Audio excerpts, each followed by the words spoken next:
Government launches northern housing projects in Georgetown and Cotton Hill and workshop to realize Ministry of Agriculture's vision to make the sector more climate resilient. Thanks for joining us on the weekend edition of National Focus. I'm Kimani St. Stay tuned for details of the headline stories and others coming up.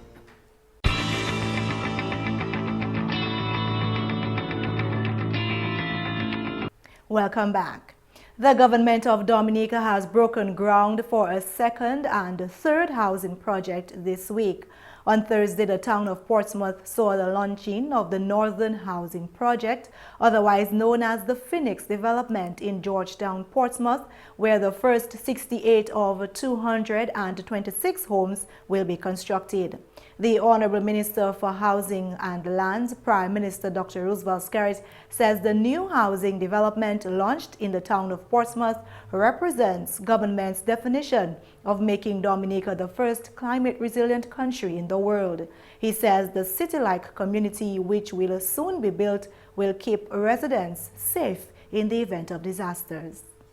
And this is what this government is doing when we speak about greater, better, more resilience and building back better. Is to ensure that if a disaster were to come, we will be in a better position to withstand it, and if we were impacted, we would get out of the situation much quicker than otherwise. And what you will see taking place in this development is that every electrical line will be underground. Every telephone line will be underground. Every cable line will be underground in underground ducts. So you'll see no poles, no lines running across this property. The only poles you will see standing will be street lights to enhance the safety of this community. But the housing minister reminded the Portsmouth community that this development and others which will be constructed around the country come with a price, and asked citizens to stand in defense of the Citizenship by Investment program, irrespective of political affiliation. Because I tell you tonight that every cent that will be spent in this project will come from the CBI of Dominica.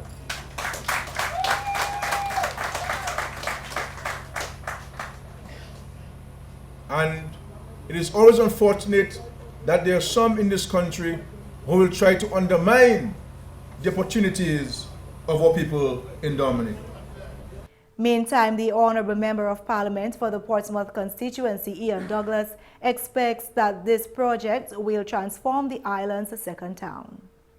This project is tangible evidence of the dreams of the new Portsmouth, which we will realize. In 2009, a Citizens Commission of senior and capable Portsmouth people was formed, and after months of deliberation, the Portsmouth Development Plan was formulated, which developed a roadmap for the development of the town for the next generation. We are starting with these first 68 units, but the ultimate Phoenix development will see the completion of 226 units, all fitted and with a brand new fire station, a new police station, basketball courts, tennis courts, an administrative building with a theater for the performing arts and other amenities. These other amenities will also include an administrative building which government has had in the pipeline for some time. The building will house critical government services currently only accessible in the city of Roseau. The immigration department could issue passports right here. The traffic department could issue license from Portsmouth. The Inland Revenue and the VAT division could have an office right here. The sub-treasury and the registry could issue birth certificates right here. The education and the sports divisions could have offices right here in Portsmouth.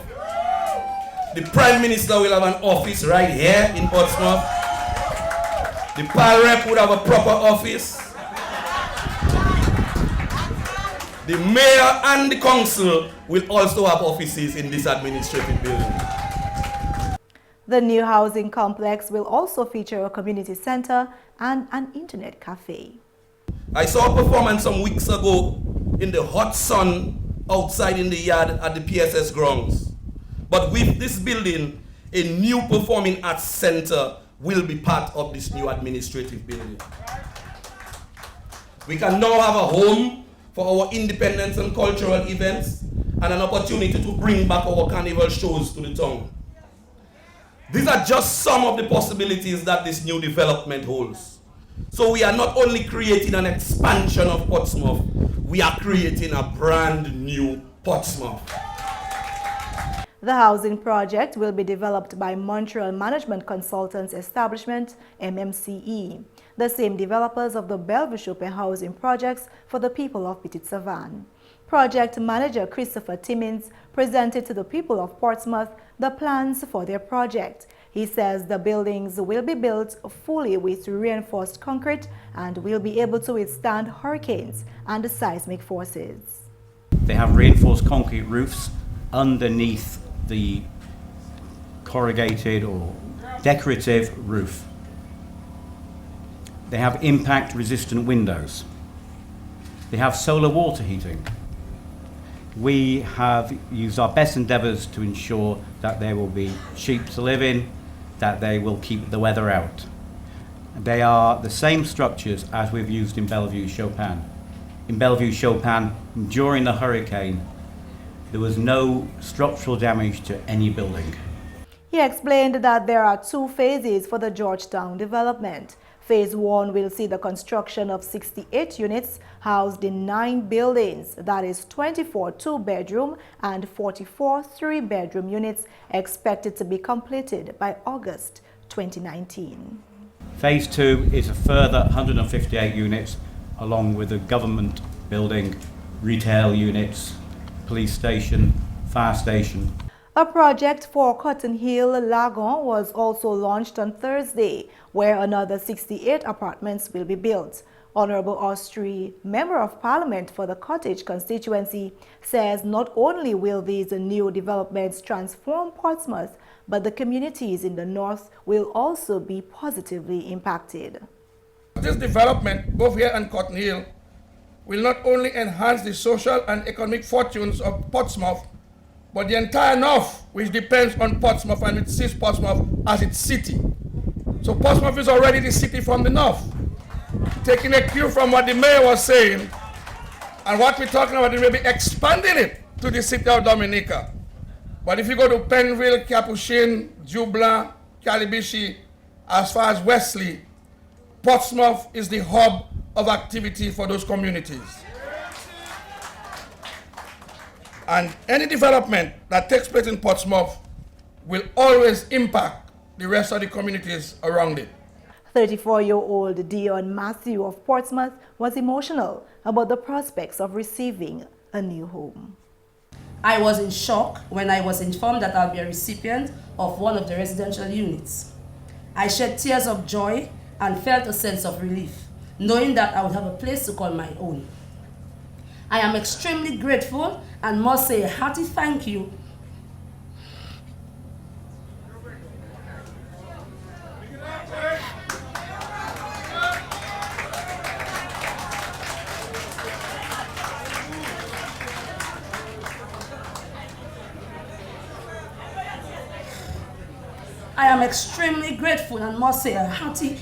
to the government of Dominica for considering me. I am sure that the other recipients are equally elated. In more news, on Friday, the Ministry of Agriculture, Food and Fisheries, in its quest to create a more climate-resilient sector, held a workshop to educate stakeholders within the Ministry of Agriculture on data collection and agriculture management information system. This was one of the initiatives that the new Honorable Minister for Agriculture, Reginald Austri, said he would undertake to bring a positive change to the ministry. This workshop was done collaboratively with the Ministry of Information, Science, Telecommunications and Technology. Permanent Secretary in the Ministry of Agriculture, Dr. Reginald Thomas, delivered remarks on behalf of the Honorable Minister for Agriculture. Dr. Thomas said this workshop is a significant step to attaining the ministry's vision of a more effective data collection. This vision contributes to the goal of national sustainable development through the delivery of high-quality development and regulatory services. Institutionalization of ICT within the agricultural sector will significantly accelerate and sustain long-term economic climate resilient development. ICT can play a major role to enhance the delivery of services by the ministry to alleviate the major challenges confronting the advancement of all the agricultural sectors within the OACS and CARICOM due to many factors, including non-existent production, marketing, and input data and information to effectively plan, implement, monitor, and evaluate based on quantitative results as opposed to subjective, non-factual based decision-making affecting the performance of the sector for the last couple of years. A project implementation unit will be established within the Ministry of Agriculture to coordinate the day-to-day planning, management, and execution of all projects within the ministry, and this includes the World Bank project. The PIU will work in close coordination with the ministry's divisions as well as with an implementation support team, IST, established within the Ministry of Finance, which will be responsible for fiduciary aspects of the project and advisory responsibility for safeguards aspects. The PIU will collaborate with the technical divisions of the new proposed Ministry of Agriculture Food Production Unit. It will also compile and consolidate data and verification documents for the ministry, ensure data quality, and prepare and submit the reports to the minister and the other policy makers, including the EU, FAO, and World Bank on time. The Permanent Secretary gave his expectation for the outcome of the workshop. That this workshop today will ensure an appropriate combination of technologies and information communication methods to be recommended from the group sessions after lunch to guide the Ministry of Agriculture in designing and establishing an appropriate ICT policy for agricultural development in the rural sector that is designed to bring together rural institutions and farmers organizations, as well as to enhance the capacities of the service operators and marketing agencies such as hucksters and exporters involved in the process of agricultural marketing. And finally, this news time. On Friday, the government of Dominica, through the Ministry of Environment, Climate Resilience, Disaster Management and Urban Renewal, awarded certificates and checks to farmer groups in the Mount Wapitown National Park vicinity for empowering them to become co-managers in the sustenance of the heritage site. The funding for this project was provided by the United Nations Development Program, the UNDP, in an amount of $758,700. After the passage of Hurricane Maria, the project coordinator and the UNDP team visited the affected communities and noted that farmers, both groups and individuals, required urgent assistance in order to conduct rehabilitation and reinstate their means of livelihood. By empowering these farmers, the Honorable Prime Minister and Minister for Finance believes that sustainability of both livelihoods and the nature can be achieved. These type of interventions are very important in sustaining communities, in sustaining livelihoods, because the environment, we have a duty and a responsibility to conserve it and to protect it. But it is always the intention of the good Lord for us to benefit from it. And therefore we have to find sustainable ways to benefit from the environment. The Montwapito National Park was established in 1975 by an Act of Parliament entitled National Parks Protected Areas Act of 1975. The Honorable Minister for Environment, Climate Resilience, Disaster Management and Urban Renewal, Joseph Isaac, called on the farmers to be stakeholders in preserving Dominica's heritage sites. The recipients of assistance from this list should consider this gesture as a commencement of a new dawn in the quest to co-manage the Montwapito National Park on behalf of the world, since it is a heritage site. We want the communities, families and individuals living near the boundaries of the national park to see yourselves as special stakeholders.